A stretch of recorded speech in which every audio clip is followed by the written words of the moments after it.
Thanks for staying with us here on Mirror Now as we bring to you constant updates from the state of Bihar. The leads for all the seats are in, and of the 243 constituencies, NDA is leading in 130. That's well beyond the halfway mark of 122. Mahagathbandhan is leading in 102. LJP that fought this election by itself is leading in 4 seats and the others in 7.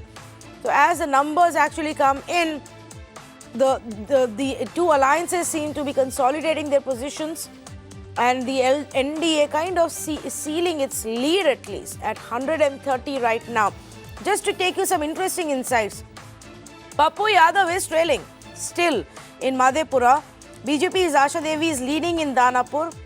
Love Sinha, who is fighting on a Congress ticket, is trailing in Bankipur. Tejasvi Yadav is leading in Raghopur. Chandrika Rai is trailing in Parsa. And Jitendra Manji continues to trail in Imamganj. Shreyasi Singh, who's fighting on a BJP ticket, is leading in Jamui. So as far as Shatrughan San is concerned, not managed to strike any chord yet. He's trailing in Bakipur. Let me go across to Aarti for some more interesting insights. Aarti, what have you got for us?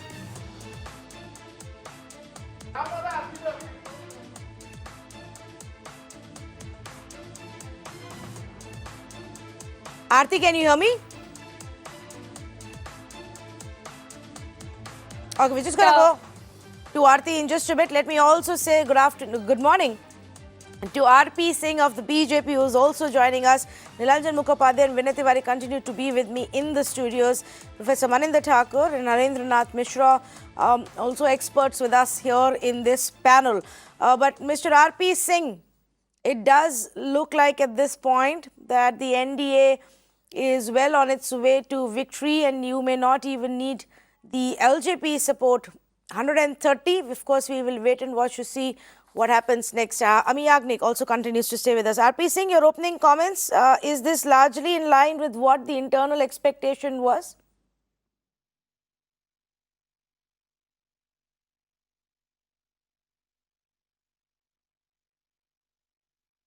Mr. RP Singh, are you able to hear me?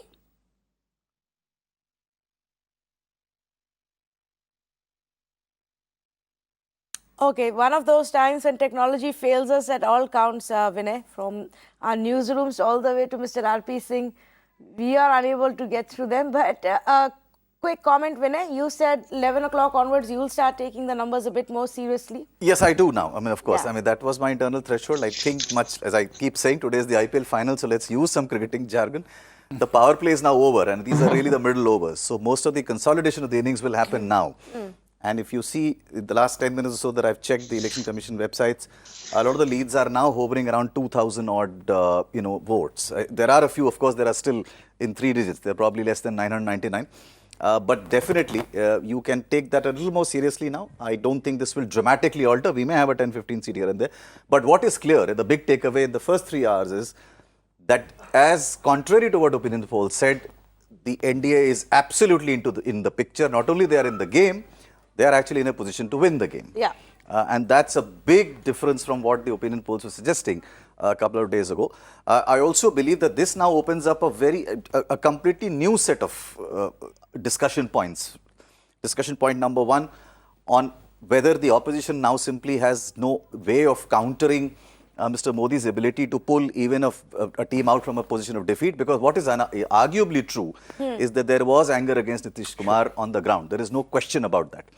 But the fact that they've been able to retrieve themselves out of a situation where they were looking hopeless a couple of months ago is a remarkable achievement. And I think that really needs a lot of questions which need to be answered. So let me, now we've briefly once on and off touched upon this point. Let's dive a little deeper into this. Yes. Why is it that we seem to be getting Bihar wrong again and again?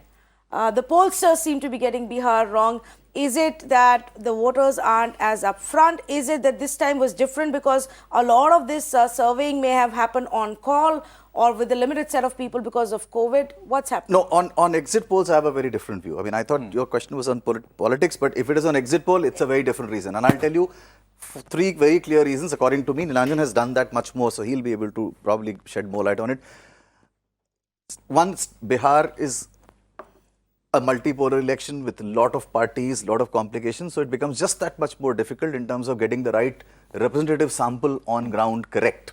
And remember, it's very diverse as a state because every region is very different from the other. From language to caste to socioeconomic strata to religion, it's all different. To get a representative sample in a complex state like that is tough. Even gender now plays a role because women voters have a fair amount of influence in the way Bihar votes. The second thing is that if an vote till now, the exit polls which were being done physically on ground, I have been in the field on a couple of occasions to see how actually exit polls have done, and I'll tell you what my observation was. In states like UP and Bihar, in an exit poll, the sample walks to the surveyor, not in a post poll. Post poll, the surveyor goes to somebody's house and asks the question, and hence there is greater control over the sampling.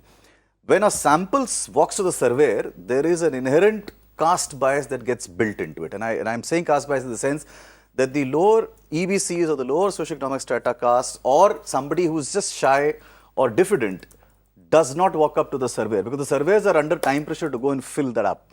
And if the first 50 people that come across, they tend to fill it up like that. At least this time, I'm not sure if they did it over the phone because if they did that, then it was even worse because that just doesn't allow you the same sanctity. But in the past, when I've seen physical sampling happening, exit polls have always been unreliable because you expect the sample to walk to you and you don't go to the sample.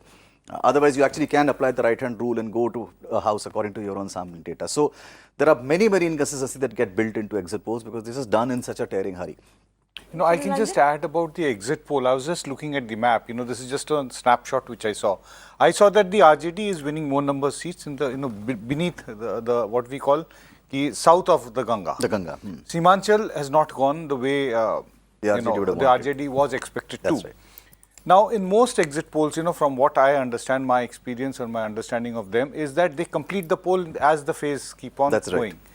And they do the bulk of their estimation and calculations ready for the previous phases. The last phase is kept, which is minimal. Absolutely. Right. So that by 3 p.m. that they can close the data and at 6 p.m. when voting ends, they are ready with the figures. So what has happened, it appears in Bihar is that the first two phases appear to have not been as favorable to the NDA as the third phase has been. Yeah. So that has not been factored in right. as much, which is why the exit polls got it wrong.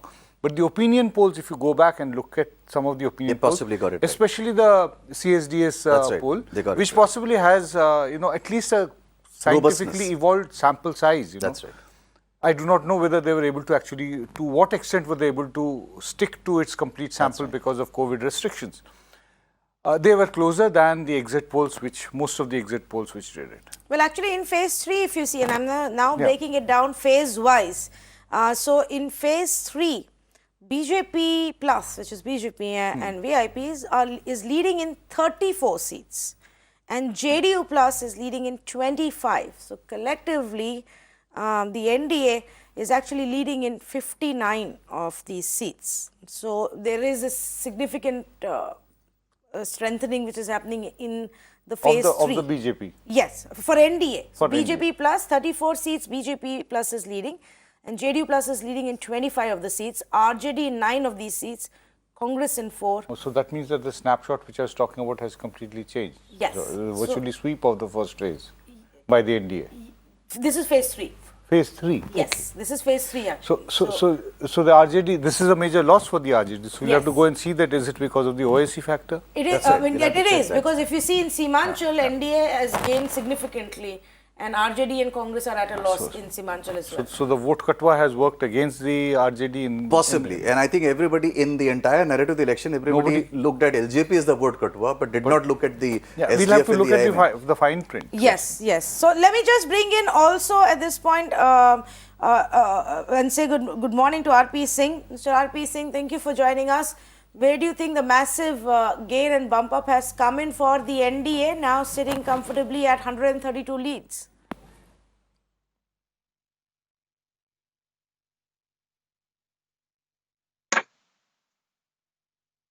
Mr. RP Singh, that question to you. Where do you think the bump up for NDA has come in, now sitting comfortably at 132 seats?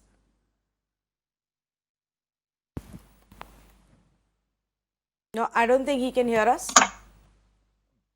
Mr. R.P. Singh, are you getting my voice? I'm sorry. I can speak on this. Give me a second. Probably I can change.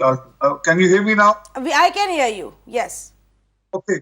I'm sorry, Tanvi. I have to just small point to make here. You're talking about Samanchal and talking about OSC cutting into the votes and all.